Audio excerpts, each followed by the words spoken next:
Welcome all. Thank you for joining us for today's webinar. Let's begin with the quote.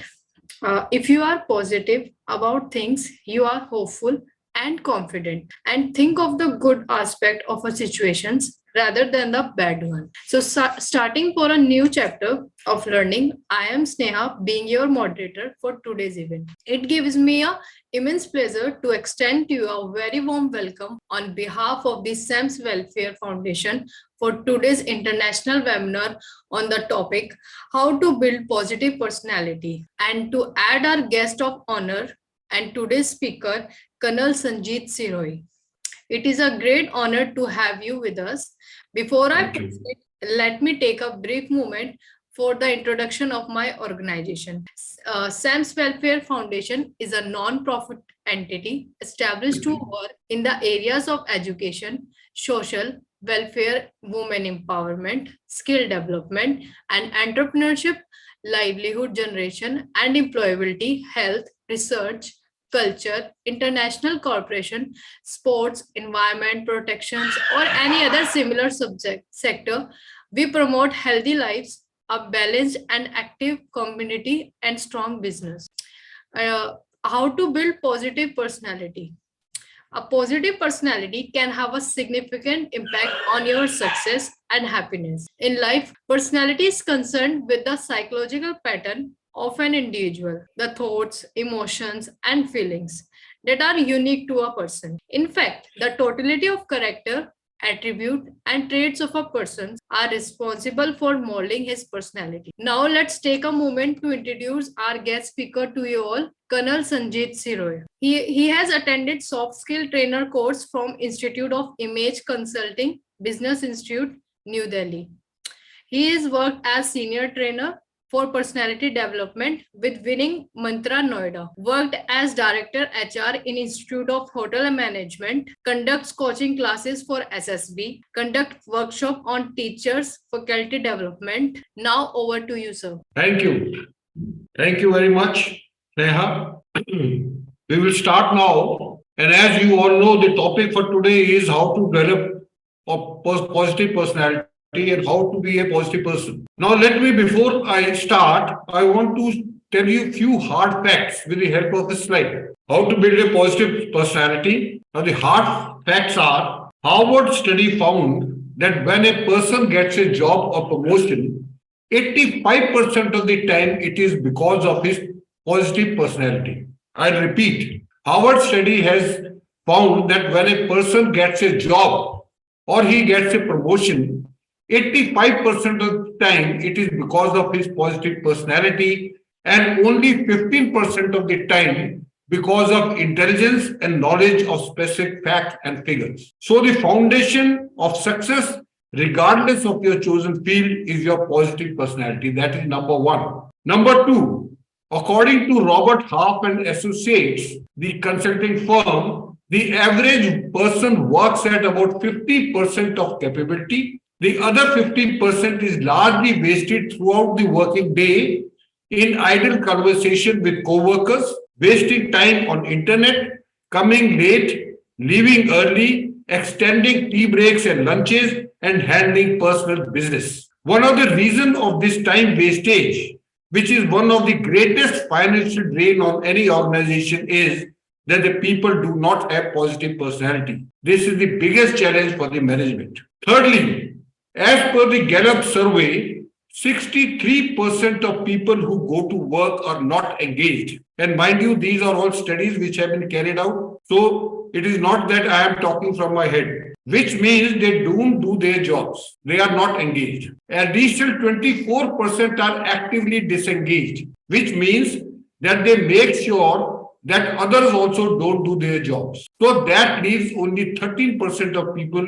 who go to work and actually do work. This indicates that only 13% of the workers or the employees have positive personality. So these are the facts which I want to tell you. That is why I have chosen this subject, how to build a positive personality. It will not only ensure your success in life, it will also ensure the success of the organization where you are working or where you plan to work. Now let us see what is personality. Before we discuss the ways and means to become a positive person. Personality is the sum total of ways in which an individual reacts and interacts with others. This is how you react and interact with others that speaks about your personality. Number two, personality is generally defined as the deeply ingrained. That means they are deeply ingrained in your mind, in your brain, and relatively enduring. That means they are relatively enduring. But the good news is that if you want to change that pattern, you can change that. And that pattern is of thought, feelings, and behavior. So personality is not something which is in concrete. Personality can be changed, but it is difficult, but you have to make effort to do that. In fact, when one refers to personality, it generally implies to all what is unique about an individual. Because as you all know, there are no two individuals who are same. We have about more than 7 billion people on this earth, and you will not find two people having the same personality. So it is the personality which makes you unique, the characteristics that makes one stand out in a crowd. And lastly, if we have to sum it, personality is the sum total of individual psychological traits, characteristics, motives, habits, attitude, belief, and outlook. So it means everything about a person is a personality. So if everything is about a personality, then what are the ways and means to become a positive person or how to develop positive personality? We will discuss them one by one. First is we have to accept. I'll just introduce them and then I will discuss them one by one. First is accept responsibility. Number two, show consideration to your fellow beings, of your fellow workers or your co-workers or your family members, anybody with whom you come in contact. Think win-win. Most of the people, they always think about winning and other person losing. But if you want to become positive person, then you must always think about win-win. Choose your words carefully, very, very important. Sometimes we use such words which breaks our relationship with anyone. Don't criticize and complain. That is the easiest thing we can do. Don't do that. Smile and be kind. Very important. Be enthusiastic. If you have to give appreciation, it should be honest and sincere. Don't argue with anyone. Always discuss. Be grateful, but do not expect gratitude. Very, very important in today's life. Be dependable and practice loyalty with anyone and everyone you come in contact. And last is empathy. There are many more, but I have selected these 12 because these 12 will not only help you in becoming successful, it will also help you in having better relationship at the workplace, better relationship in your house or in your home, and better social relations. So now let us take them one by one. First and the foremost is accepting responsibility. When people accept responsibility, what are they doing? They are actually giving themselves a promotion, because people who get responsibility are the people who are promoted. And when you accept responsibility, you also accept accountability. You are accountable to someone, and that represents your maturity. You are responsible, you are accountable, then it shows that you are a mature person. Acceptance of responsibility is reflection of attitude and the environment in which you are operating. People who use their privilege but do not accept responsibility, after some time they lose their privilege, because they have the privilege but they don't want to accept the responsibility, because with privilege comes the responsibility. Now, there is only one person responsible for the quality of life which you are living now. And if you look in the mirror, that person is you. If you want to be successful, you have to take 100% responsibility for everything that you experience in your life. I will say 100%, not even 99.9%. But it is not very easy. Why it is not easy is because from our childhood, we have been conditioned in such a way that for everything which does not happen as per our liking, we start blaming outside circumstances or something which is not in our control. We blame everyone else except ourselves. I'll tell you a story. There was one man who went for an evening walk and it was quite dark. And when he was walking on the road, he saw one man desperately looking for something under a street lamp. So he asked that gentleman, "Yes, sir, why are you looking so desperately? You're on your knees. What has gone wrong?" That person said that I have lost my keys. So this person, he was a very kind-hearted person, very helpful person. He said, okay, I'll also help you out. And he also started looking for the keys where the other person was looking. After spending some time, they could not find the key. So this person asked the person who was looking for the keys, is, sir, are you sure that you lost your keys here? So the first person said, no, no, no, I didn't lose those keys here. I lost them in my house. But since there is no light and I am looking here, so that is what we follow in our life. We look for outside reasons for everything and anything which does not happen as per our liking in our life. So it is high time to stop looking outside yourself for the answers to why you haven't created the life and the result you want. For it is you who created this life, and it is you who can create the result which you want, no one else. Now, what does taking responsibility means? It means you create everything that happens to you. It also means you understand that you are the cause of all your experience. So once you take responsibility, then you understand that you are cause of all your experience. You will give up blaming and complaining. This is the prerequisite for creating a life of success. To explain it further, because this is the most important thing, and why it is important is that it not only helps you in becoming successful, most of the people are not taking the responsibility for their life. Now, Robert Ransnick is a psychotherapist in Los Angeles. He gave a very good and simple equation for explaining the 100% responsibility. And what is that equation? That equation is E plus R is equal to O. Now, E stands for event, R stands for response, and O stands for outcome. Now, let me explain to you in a very, very simple term. The basic idea is that every outcome you experience in life, whether it is a success or a failure, wealth or poverty, health or illness, intense intimacy or estrangement, joy or frustration, is the result of how you have responded to an earlier event or earlier events. So it is your response which had decided the outcome. Now, if you don't like the outcome, if you don't want that this outcome should be there, then you have got two choices. Either you start blaming the event or you start changing your response. Now you can blame the event, you can blame the economy, you can blame the weather, you can blame the lack of money, you can blame lack of education, you can blame gender bias, government, your parents, teachers, friends, siblings, your boss attitude, the lack of support, and many more. No doubt, all these factors, they exist.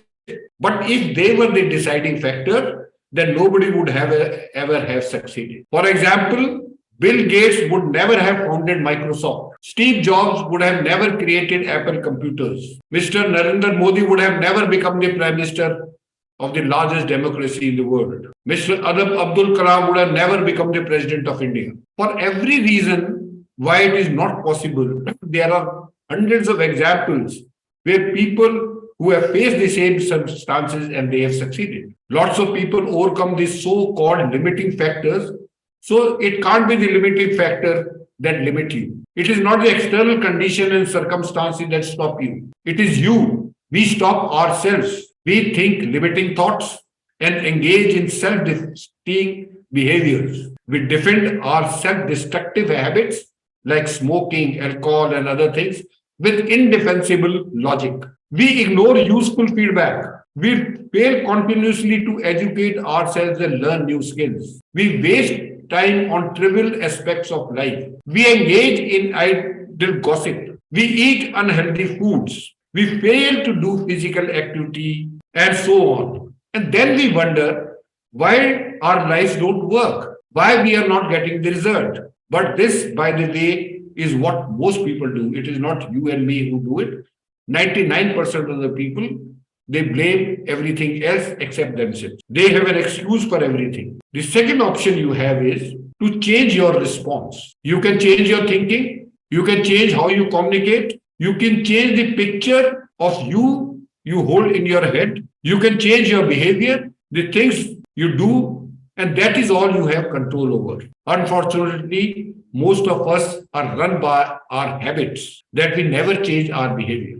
That is the biggest problem. We want everything good in life without doing any change. We don't want to change. We get stuck in our conditional responses. We are bundle of conditioned reflexes that operate outside of our control. You have to regain control of your thoughts, your images, your your dreams and daydreams, and your behavior. Everything you think, you say, and you do needs to become intentional and in alignment with your goal, with your objective, with your purpose, and with your values. So, if you stop blaming the events, stop blaming the external circumstances, which are not the limiting factor, which I have told you, and you start changing your response to the events by your thinking, by your doing, by your behavior, then you are actually taking the responsibility of your life. And then when you know that your life depends on yourself,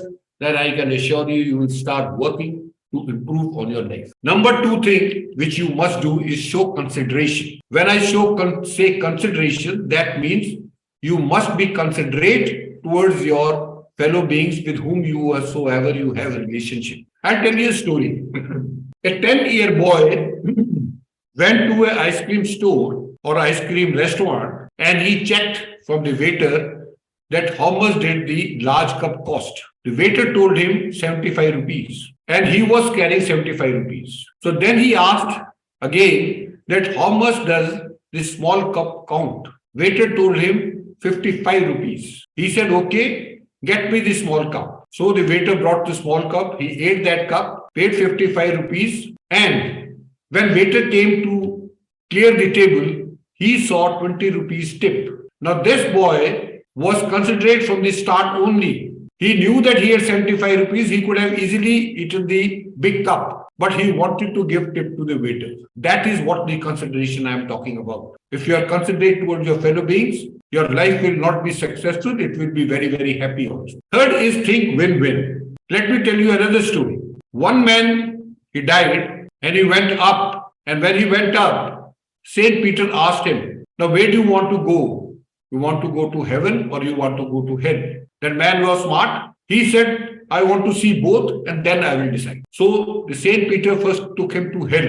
When he went there, he saw there were tables laid. There was food laid on the tables. People were sitting on the both sides. The people were sad, pale, unhealthy. And they were depressed, dejected, in spite of the fact that all good types of food were there. And this man also saw that their hands were tied to 4 feet, fork and knife. But what these people were doing were, they were trying to pick from the center of the table and eat themselves. As a result, they could not eat from the center of the table and they were starving. From there, they went to heaven. The same layout was there. People were sitting on both sides of the table. But these people were very, very happy. They were laughter all around. They were well fed and they were very, very happy and they were joyful. But what he realized was that they were not eating from the center of the table. They were feeding each other. They were feeding the person who was on the other side of the table. So they were looking after each other. So the moral of the story is that there was a happiness, enjoyment, and gratification because they were not thinking of themselves alone. They were thinking win-win. The same is true of our lives. We must always think win-win, whether we are at workplace, whether we are at our home, or we are dealing with other people. Next thing, very important, is choose your words carefully. A person who says whatever he likes ends up hearing what he doesn't like. Be tactful. And what is tactful is choose words carefully and you should know how far to go. It also means knowing what to say and what not to say. Words reflect your attitude. The way you talk to people, it reflects your attitude, it reflects your character. Words can hurt feelings and destroy relationship. Choose what you say, then say what you choose. That is the difference between foolishness and wisdom. Excessive talking does not mean good communication. Talk less, say more. I'll tell you another story. There was a farmer who used to slander his neighbor day and night. But after some time, he realized that what he is doing is not correct. He went to his guru or a preacher and narrated the complete thing that what he has been doing to his neighbor. The preacher said, take this bag full of feathers and drop into the center of the town and come back to me. The farmer did whatever he was told to do. He went there, he emptied the bag there only of feathers and came back. After some time, the preacher told him to go back and collect the feathers. When he went there, he could not find any feathers. He could not collect any because all the feathers have blown away. That is what the words are. If you say anything, you will never get those words back. They say that fired bullet and words said will never come back. So you should be very careful in choosing your words. Next thing is don't criticize and complain. Although complaint I have already spoken about when we discussed accepting responsibility, criticizing. Criticizing for the sake of criticism is not a good thing. When a person is criticized, he becomes defensive. A critic is often like a backseat driver who drives the driver crazy mad. There will be time when you will be criticized. And inability to accept criticism is a sign of poor self-esteem. So whenever you are criticized, please take that criticism. Let us see how, even if you have to criticize someone, what should you keep in mind while criticizing someone? Be coach, criticize with helpful attitude. You must have seen coaches, they don't criticize negatively. They criticize in such a way where that criticism is helpful to the person. Be specific rather than saying things like you always or you never. Don't make a generic statement. Be specific. Get your facts right before you start criticizing anyone. Don't be sarcastic as it builds resentment. So when you criticize, don't be sarcastic. If criticism is given appropriately, I can assure you it will reduce the need for repetition. There will be no requirement of repeating the same thing because if you have done it appropriately, what I am suggesting to you. Criticize in private, not in public. If you have to praise someone, praise in public, but criticize in private. Show them benefits of criticizing, of correcting. Criticize the performance and not the performer. Very, very important. And lastly, the end note should be appreciation, note of appreciation. Because everyone in this world wants appreciation. When you have to accept criticism, what should you do? Take it in the right spirit. If somebody has taken pain to give you a feedback, then you must take it in the right spirit. Because there are very few people left in this earth where they take pain to correct someone. Although we take it in a negative manner, but the person who is correcting you is spending his time and effort in giving you a feedback. Deal with it graciously rather than grudgingly. Very important. Evaluate with an open mind. If it makes sense, accept it, learn from it, and implement it, execute it. Don't be defensive. Accept constructive criticism immediately and empathetically. And lastly, thank the person who gives constructive criticism. Very, very important. Like I told you, very few people have time to give feedback. And if that person is giving you feedback, that means he is interested in you. And if he is interested in you, then you must give the feedback. You must thank the person. Next, we come to smile and be kind. A smile costs nothing, but it creates much. It enriches those who receive it without impoverishing those who give it. It happens in a flash, and the memory of it may last forever. It creates happiness in the home, fosters goodwill in a business, and is the countersign of friends. It is the rest to the weary and nature's best antidote for trouble. In the course of the day, some of your acquaintances may be too tired to give you a smile. Give them one yours. Cheerfulness flows from the goodness. It makes more muscles to frown than to smile. Therefore, it is easier to smile than frown. Smile is contagious and is an inexpensive way to improve your looks. Smiling face is always welcome. It is contagious. You smile at someone, he will return your smile. And if he doesn't return your smile, don't worry. Next, we come to be enthusiastic. Ralph Waldo Emerson, a great American philosopher, said, "Nothing great is ever achieved without enthusiasm." Enthusiasm and success go hand in hand. But success in enthusiasm inspires confidence, raises morale, builds loyalty, and is priceless. You don't have to pay any price for that. Enthusiasm is contagious as a smile. You can feel enthusiasm by the way person talk, walks, or shake hands. Enthusiasm is a habit that one can acquire and practice. Very, very important. Let me tell you a very good example. Charles Schwab was a person who was paid the highest salary in America in 1920s by Andrew Carnegie. And that time he used to get $1 million when there was no income tax, and even $50 people who were getting $50 were well off. Why was he getting $1 million? Was he better in making the steel where he was employed? No. When he was asked this, he answered, I consider my ability to arouse enthusiasm among the men the greatest asset I possess, and that I do by encouraging and appreciating people. So enthusiasm, any person who can make sure that other people are enthusiastic about it, then it is a big asset. So you should practice enthusiasm. Live life while you are alive. Don't die before you're dead. Enthusiasm and desire are what change mediocrity to excellence. If you have a burning desire and you are enthusiastic about it to achieve, then you will move from mediocrity to excellence. Water turns into steam with a difference of 1 degree of temperature. And as you know, the steam can move some of the biggest engines in the world. So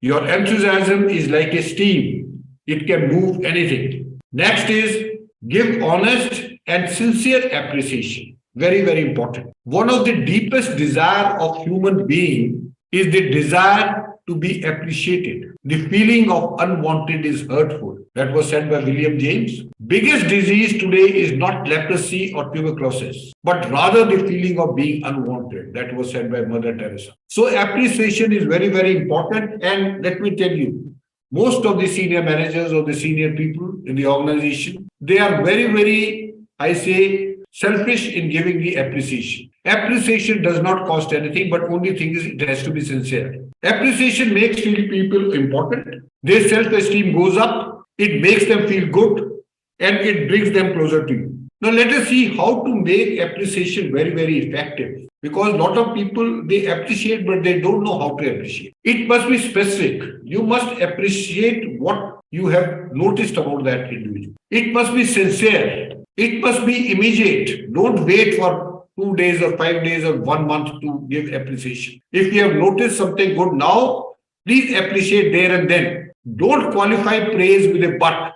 Don't say you have done good work, but this. But does not come. After giving appreciation, it is not important to wait for a receipt or acknowledgement. Some people, they give appreciation, then they wait what the other person, how thankful or grateful that other person is. Don't wait for that. Very important. It is far easier for people to deal with honest rejection than insincere appreciation. Very, very important. So if you have to appreciate, that appreciation should be with this sincerity. Next, we come to discuss but don't argue. The best way to win an argument, I'll repeat, the best way to win an argument is to avoid it. And an argument is one thing which you can never win. And even if you feel that you have won the argument, actually you have lost the battle because you have lost the relationship. Because argument is nothing, but it is a clash of egos. If you think that you have won the argument, then I can assure you that the person whom you think has lost the argument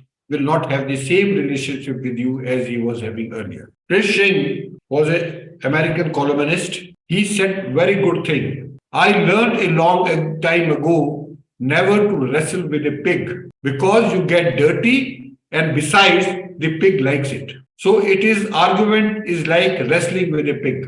You never achieve anything. In fact, you get dirty and the other person enjoys it. So never argue. Now let us see, because there are people who are not very clear that what is the difference between the argument and the discussion. Because when I conduct classes for the students and when I talk about group discussion and I say don't argue, you must discuss, they get confused. Then what is the difference between argument and discussion? Now let me show you. An argument throws heat, a discussion throws light. One stems from ego and closed mind, whereas the other comes from an open mind. An argument is an exchange of ignorance, whereas discussion is an exchange of knowledge. Very important. An argument is an expression of temper, whereas discussion is an expression of logic. And lastly, but not the least, an argument tries to prove who is right, whereas discussion tries to prove what is right. So if you keep this thing in mind, you will understand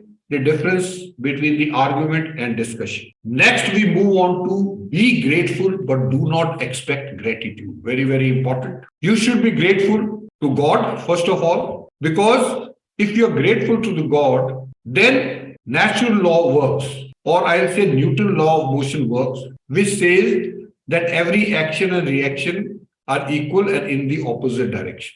Now, let me explain to you. When you are grateful to God, that force, that energy goes to the God. You can call God, you can call infinite intelligence, you can call universe, whatever you want to name it. But when you are grateful, that energy flows from you to Him. Then automatically, if energy is flowing from one direction or another, it has to come back. And when that energy comes back, it brings you more things to be grateful for. So you should be grateful to God. You should be grateful to your parents. You should be grateful to your employer because he is giving you living. You must be grateful to all the people who have done something for you. And the other thing is, but do not expect gratitude. When you do good to others, don't expect that people will come and thank you. But I can assure you, if you do good to somebody, one particular person, and that person is not being grateful to you, let me tell you, somebody else will come and pay for that. You will get it back and you will get it much more. Because gratitude is a feeling. It improves our personality and builds our character. Gratitude develops our humility. It is a feeling of thankfulness toward others. It is conveyed through our attitude toward others and reflect in our behavior. I'll tell you another story. This story is of Christ. Once 10 lepers, you must have heard that, but I may repeat it because it conveys a very good meaning. Once 10 lepers stopped Christ and said, "You have a miraculous power. Give us a new life. Please cure us." Christ said, "I don't have the power, but come, walk with me and we'll pray together." As the story goes, they were all healed. And when Christ turned back, he saw they were all gone except one person. Only one person who was left, he had the courtesy to thank Christ. Christ said, "I have not done anything." Christ literally gave them a new life, and nobody had the courtesy to thank Christ except one. So, the moral of the story is that first of all, human beings are ungrateful. If they were not grateful to Christ, then you can understand how they can be grateful to fellow beings. So we human beings are generally ungrateful. Number two, whosoever is a grateful, he is an exceptional person. So you should become an exceptional person. And the number three, very important, like Christ, we should not expect gratitude. Christ never expected gratitude. In fact, he said that I have not done anything. Only thing what I have done is I have prayed for you and with you. So that you must understand. Another thing which I want to bring out is when people ask you to do something by using a phrase, "By the way, can you do this to me?" or "Can you do this for me?" they undermine the importance of doing or not doing. Because I have found out that if we have to do anything for anyone, it is never by the way. It is always out of the way and it is worth it. So if next time if anybody tells you that, "By the way, can you do this for me?" then please don't do it.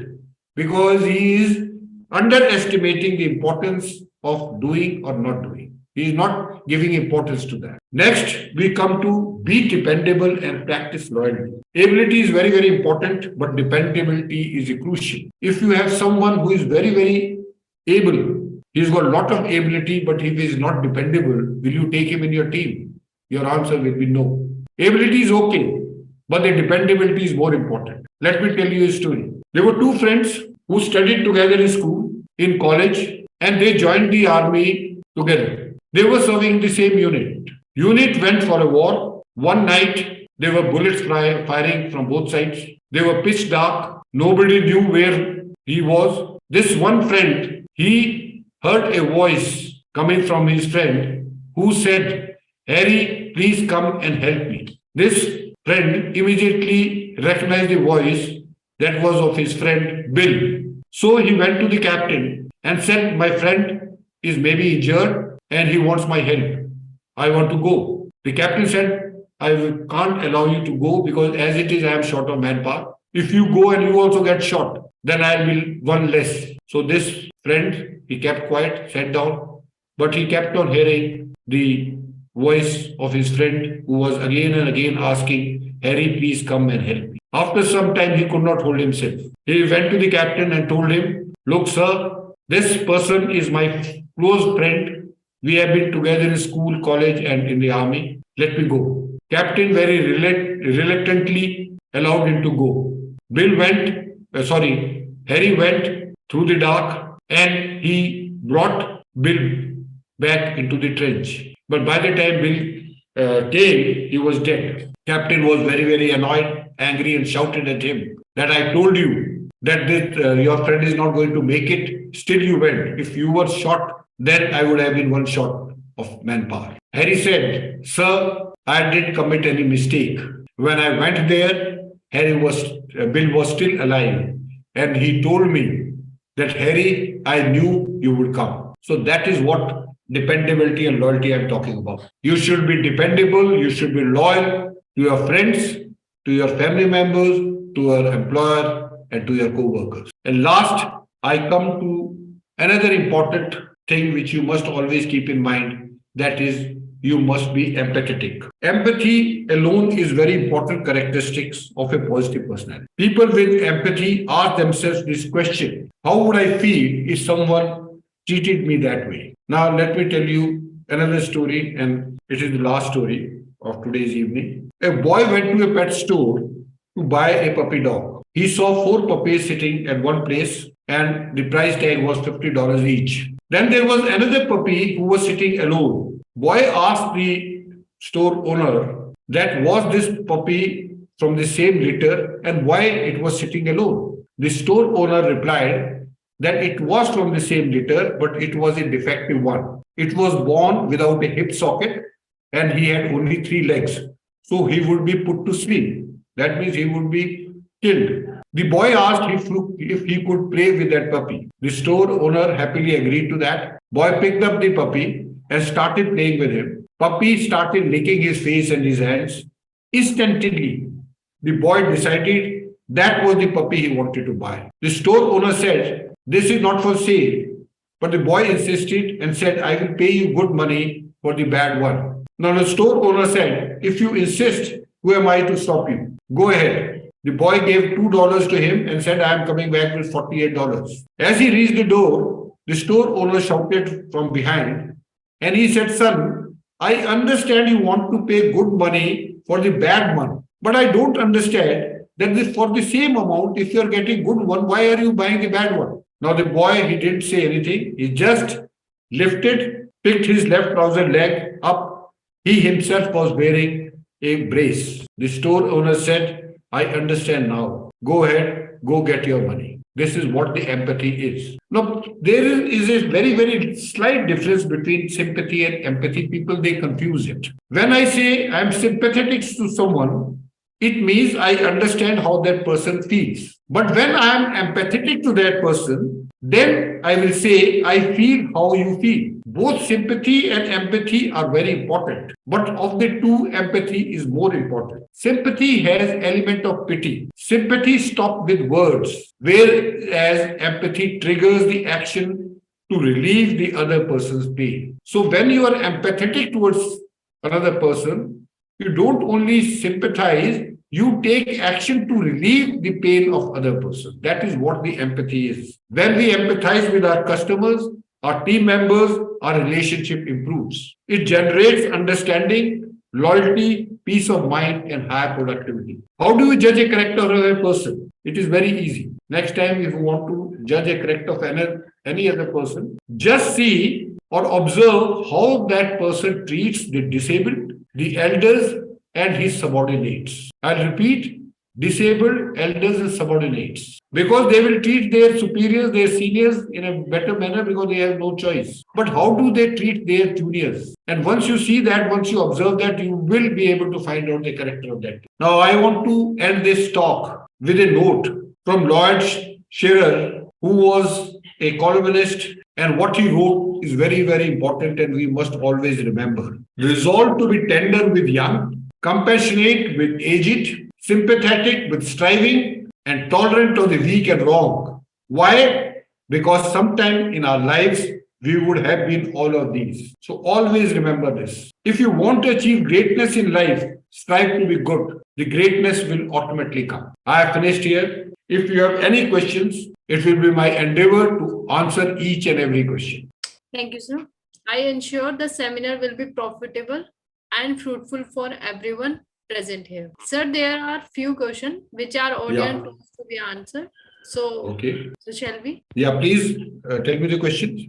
Yeah, sure, sir. What are the ways to improve your positive thinking? What are the ways of improving your positive thinking? Okay. Yes. Your brain is such a, I'll say, a container where either you can have positive thoughts or you can have negative thoughts. So if you have to have positive thoughts, firstly, you have to drain out the negative thought. And since the brain cannot function in vacuum, once you drain out the negative thoughts, fill that with positive thoughts and you will start having positive thinking.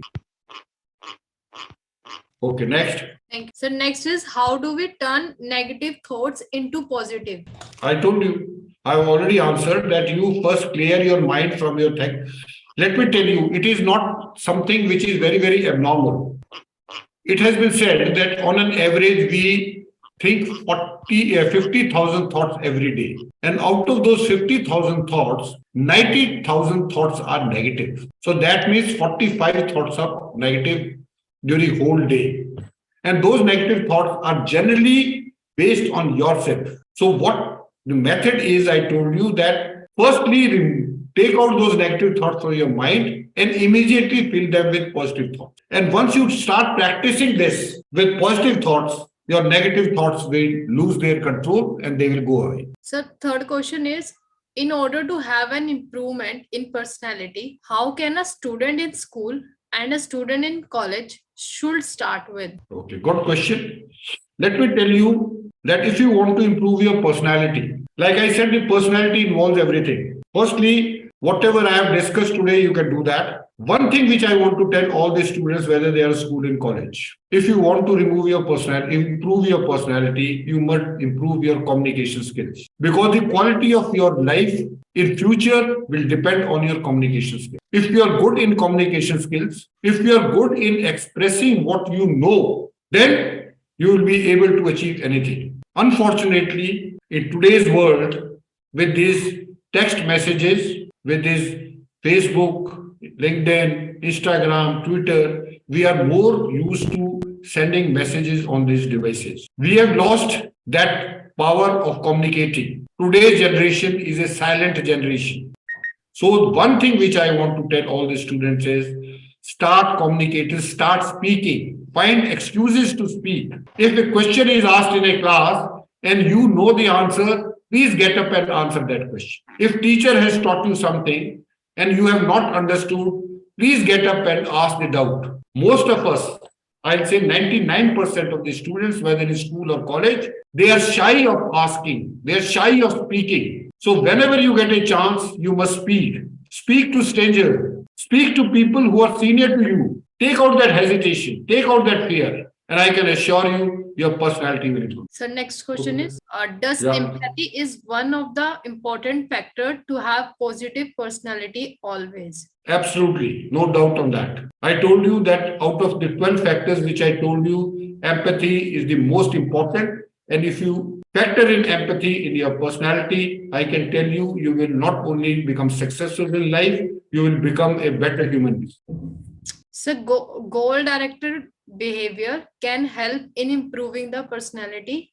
Please say again, I have not understood. Goal-directed behavior can help in improving the personality. Yes, it can improve your personality. Not only in personality, it will help you to become successful in life. I told you there are many factors which I have not included because of the paucity of time. But yes, goal is also important. And so last question is, does the subconscious mind help the personality improvement? No, has to be conscious decision. It cannot be unconscious mind. Everything what I told you, it has to be conscious. And once you start practicing this with your conscious mind, automatically it sinks into your unconscious mind and it becomes your habit, and then you automatically start doing it. And thank you for all joining. Thank you, sir.